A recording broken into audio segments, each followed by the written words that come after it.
at the yard of Alan GREEFF, and we'll be hearing more about the Halo Stables runners for Friday.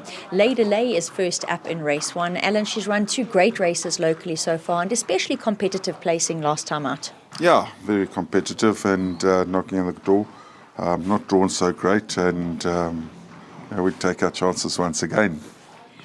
Moving on to the Breeders' Guineas Plate. Here, the yard will be represented by 4 horses. Augusta Rossa ran a cracking second last time out in the Aloe Stakes to her stable companion Silver City. She'll be joined by Sylvan Mistress, North Star, who is in a steady placed form, and finally General Pardon. All 4 fillies, taking their place in this race. Augusta Rossa ran a cracking race last time, and if she can repeat, she'd be right there once again. Sylvan Mistress, she doesn't really seem to have taken to the poly. Don't forget, we were supposed to be racing on grass, and it's been very unfortunate, but it is what it is. North Star, handicap has been nasty to her, to be honest. One first time out, and he's put her up another 5 points for all her places. So I know it doesn't count this race, but she's a filly that's overdue for a win and keeps getting found out. Drawn 2, will enjoy it. General Pardon won 2 races back, and I'd like to see her improve a little bit.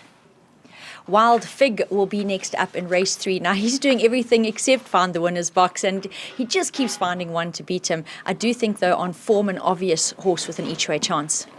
Definitely, Nate. I'm toying with the idea of maybe fitting him with the blinkers. I haven't made a final decision yet, but always there, always fighting. Always finding one horse too good for him on the day. But he's run 4 seconds in a row, and hopefully he can get into the winner's box. Maybe 5th time's the charm. We move to race 4, and just one kiss. Now, she showed good improvement last time out. Now, she ended up beaten only under a length. Yeah, not too bad, and thought it was a much better race from her. I'd like to see her again, reproduce that sort of run, and if she can be competitive once again. Moving on to race 5, busy one for the yard, and here Kings again were in her box this morning. She's looking really good.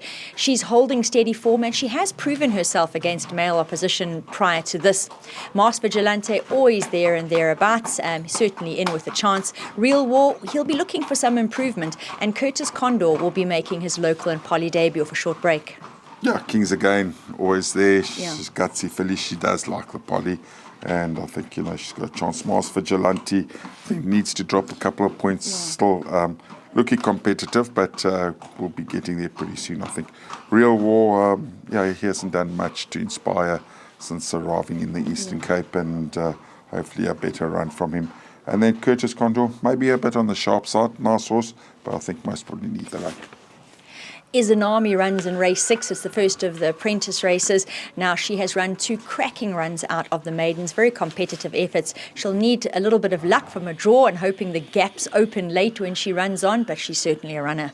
Oh, definitely, and she ran a cracking race last time, and hopefully it'd be her first ride on the poly in the Eastern Cape, but she's pretty capable. I've watched her a couple of times, met her in Cape Town, and she asked me a couple of weeks ago if she could get a ride in the apprentice race, so duly obliged, and hopefully she can come to the party.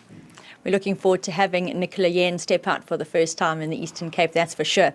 Race 7, Global Alley runs. Now, ideally the mile on poly possibly a touch short, but he could pull this off well down in class.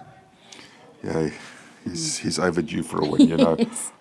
He hasn't won for nearly 700 days, and in those 700 days, I think he's come down like 3 points from the handicap. That shows his consistency, but always in the vanguard, fighting, in the feature races, but down to the middle stakes. Hopefully we can get him into the winner's box this day.